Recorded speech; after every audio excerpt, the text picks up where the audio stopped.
Greetings fencers, so today we're going to look at cut targeting, how to apply it in solo practice. The German system divides a combatant into 4 openings, roughly stomach, below, and above the stomach. So a common thing I see people doing when they first start learning is they assume high cuts hit upper openings, middle cuts hit the middle, and undercuts hit the lower openings, but in reality all cuts target each opening. When someone can strike at all 4 openings, it doubles what your opponent has to worry about. However, you will likely know that it is a greater distance to strike someone below than it is to strike someone high. If you strike low without advantage, your opponent can easily strike your head with overrunning. This is why masters advise us that the majority of the fight will take place within the upper openings, and it will be the safest to strike at them. Another reason is the torso is likely the most protected area with thick clothing. It takes significantly more force depending on the context, and there's more stuff to get stuck on there like ribs. It also would be a less consistent disabling strike with high chance of afterblow. Lightly hitting the lower torso in order to get back up in time for an afterblow would not be a fight ender.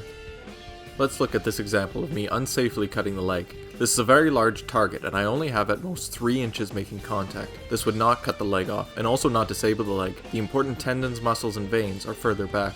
I'm also in a backwards weighted position with my hands as far from my head as can be. The only reason I'm not hitting the head is because Jacob is a nice guy and waits till my sword is back up. This is a different example on why you should prioritize upper openings. The opponent leads in, and I'm expecting a high cut, so I cut first with a high cut to meet his, but he goes for a leg cut. Because the head is closer, I hit first. I would like to think the head impact would have stopped an afterblow, but it's all speculation. If I didn't have as much weight on my leg, I could have slipped it back for a proper overrunning.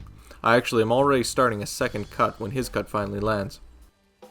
When we stay standing up and strike at a low target, our head is very exposed and it takes a long time to move our hands back up. Instead, one should lower oneself so that the head is still roughly protected, or only takes a small movement to protect. A general rule given to us is that all strikes should be at roughly shoulder height, and the gloss says when striking low openings, the hilt should be protecting the head. In order to do these, you lower yourself to strike to the desired level with whichever cut.